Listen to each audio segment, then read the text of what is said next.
Вітаю вас на каналі Quiet Living, і сьогодні я хочу вам показати, як можна зробити ось таку красу вдома з такого матеріалу, як пап'є-маше.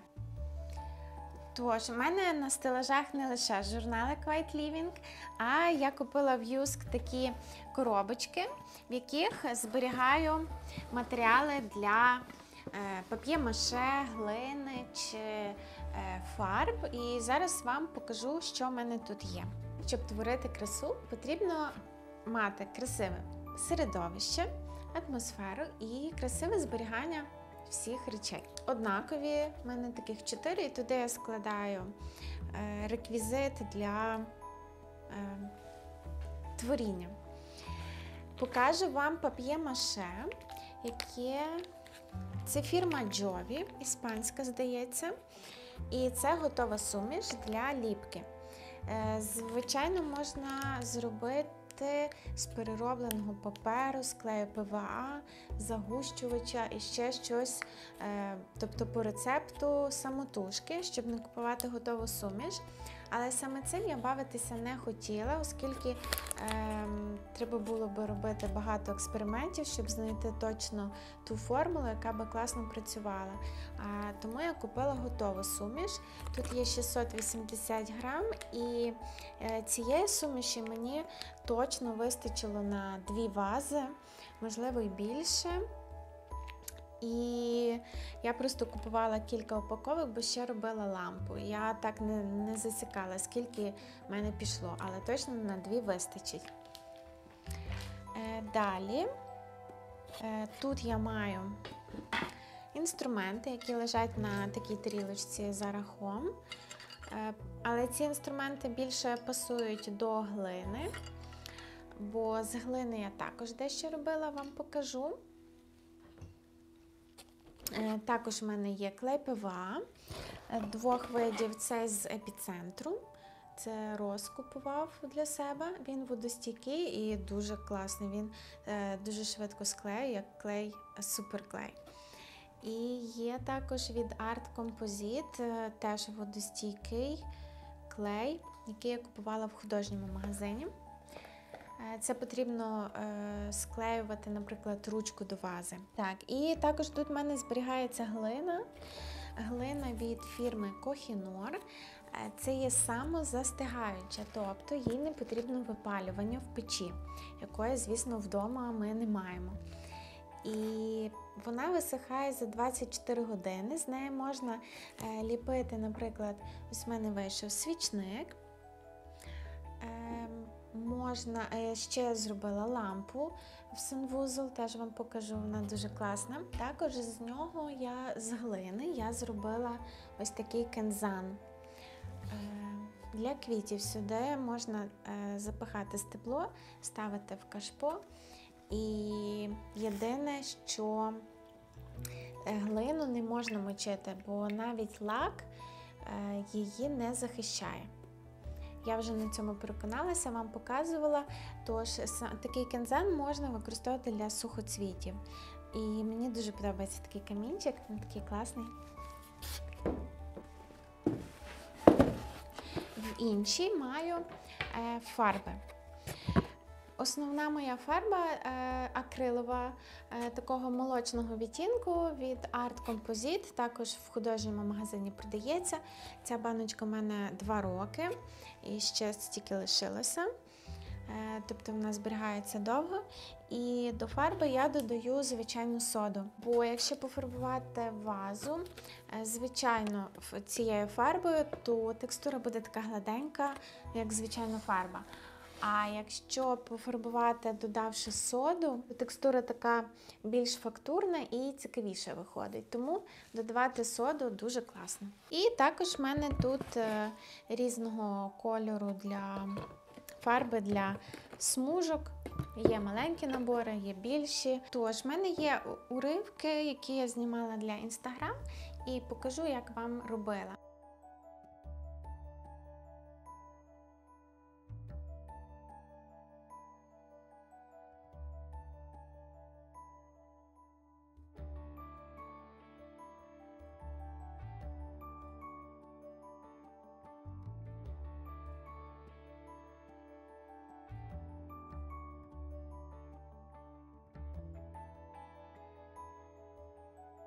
Але тут ще детальніше розповім. Наприклад, ось такі ручки, звісно, я за них братися не буду, вони декоративні, але досить такі міцні. В основу в пап'є-маше я зробила спочатку основу з дротика, щоб надати міцності, бо пап'є-маше, якщо просто дати, то воно могло в процесі висихання вигнутися не так, як мені потрібно. Тобто ці ручки досить такі складні, але в мене все вийшло і я рада. Також пап'є-маше може давати тріщини, тут в принципі видно, але мені це подобається, бо ваза виглядає така ручна. А найголовніше, чому я зробила ці вази, тому що в мене були непотрібні ємності. Ось це, наприклад, верх. Це є використаний свічник. Він зі скла, який я покрила пап'є-маше і зробила ось таку красиву вазу. В основу я знайшла таку форму ще колись, можливо, у 2018 році я бавилася з бетоном. Я хотіла зробити вази з бетону, і ось це одна з моїх таких поробок. Невдалих спроб, але я її зберігала.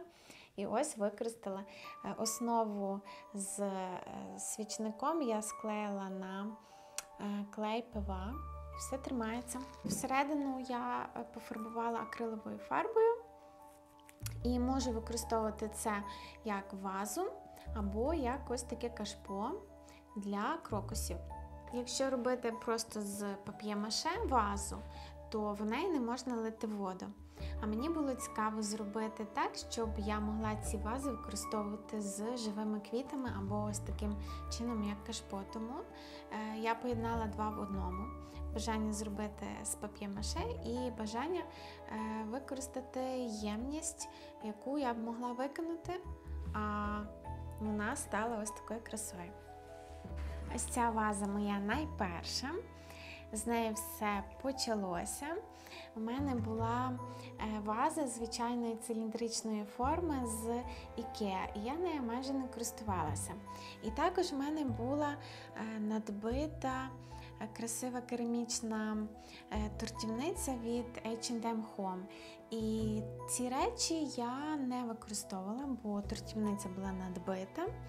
І мені було шкода її викинути, а ваза мене не влаштовувала саме формою. Я цю вазу сфотографувала, вона була ось така, обмалювала форму і бавилася з об'ємами, щоб зрозуміти, яка ж форма мені буде подобатися. І це була така цікава історія, кілька процесів займала. Спочатку намалювати, потім придумати, з чого зробити цей об'єм тут наростити, як зробити ручки, як розмалювати, щоб мені подобався візерунок 100%. І потім так мати перед собою картинку, ліпити з пап'є-маше форму, дивитися, як вона висушується, потім її фарбувати, потім розмальовувати так, як на картинці, щоб лінії зійшлися. І це дуже класний був процес, який зайняв кілька, можливо, тиждень, можливо, півтора. І дуже мені це сподобалося. І тепер це моя улюблена ваза. Я щотижня купую квіти, ви вже про це знаєте, якщо слідкуєте за мною в Instagram. Я купую квіти як продукти додому і цим вас також надихаю. Тож ця ваза не пустує жодного тижня, тут постійно знаходяться квіти. І класно тим, що саме я можу сюди лити воду, оскільки там всередині справжня ваза, яка витримує це все.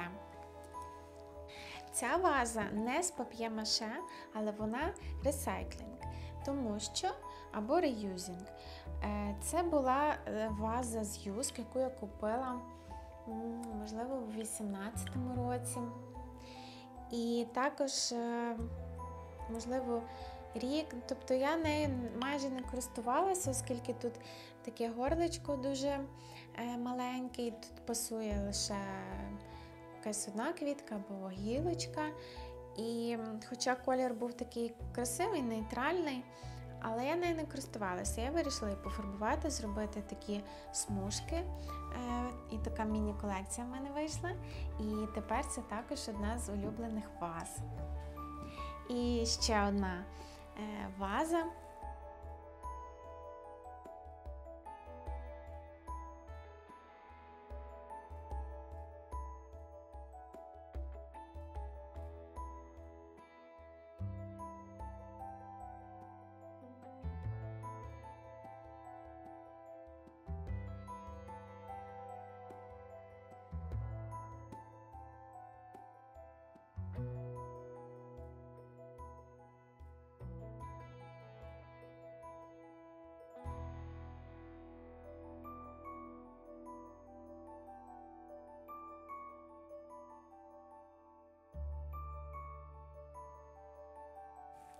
Зараз це кашпо для гіацинтів. Також з непотрібних мені речей це була така глиняна тарілка глибока. Ой, вона, здається, з 2015 року. Так постійно десь валялася в коробках, вже купу переїздів пережила і нарешті я знайшла, як її використати. А ось тут друга частина – це є скляний свічник. Такий чорний. Тож я це все з'єднала, тут додала об'єм, придумала такі цікаві ручки з дірочками, щоб зв'язувати стрічку. Що також такого я ніде не бачила, вигадала і класно вийшло. Я вам писала в інстаграм, що мені нагадує матку, орган жіночий, а ви мені писали, що вам нагадує персонажа з льодовикового періоду, був там, я забула, як його називають, з такими очками смішними. Тож, це моя така маленька колекція ваз вийшла. Ними я займалася в січні-лютому, і це було дуже класний період для творчості, коли на вулиці холодно, сиро, темно, а ти вдома і займаєшся такою красою, яка надихає. А це вироби з глини. Ще є лампа, але вона вже висить на своєму місці, я вам покажу її окремо. Це є кензан, про який я говорила, що його у воду не можна ставити, бо він розмокає, навіть якщо його покрити лаком. Але може використовуватися для сухоцвітів. І також з глини я зробила ось такі свічники. Просто форми такі дивакуваті, з такими горошками. Горошки я приклеїла на суперклей, бо вони погано трималися. І ось так. Тож, сподіваюся, я вас надихнула. В інстаграм ви мені дехто вже скидав фотографії, як ви робите вази з пап'є-маше. Хтось сказав, що купив глину. То пишіть, чи вже хтось зробив з вас, як вам, чи ви надихнулися і, можливо, підете щось робити своїми руками. Бо це того вартує, особливо якщо перевикористати речі, які вам вже не подобаються, і ви б могли їх легко викинути, але зробите з них, наприклад, вазу. Це буде класно. Що ж, сподіваюся, ви надихнулися цією красою, захочете щось собі створити. І, можливо, ви пам'ятаєте, як я вже казала, що ми всі є митцями, і всі ми є творчими людьми, просто серед цієї рутини, зобов'язань про це забуваємо. А насправді це дуже класний процес, бо Так життя є цікавішим, красивішим, бо ви створюєте красу. Це заспокоює, розвиває ваш смак, бо ви самі розумієте, як це все робиться. Створюєте якісь форми, якісь кольори поєднуєте. Це дуже класно, тому вам рекомендую щось попробувати. Можливо, не з цієї тематики, а щось інше, але пробуйте і додавайте мистецтво у своє життя. До зустрічі!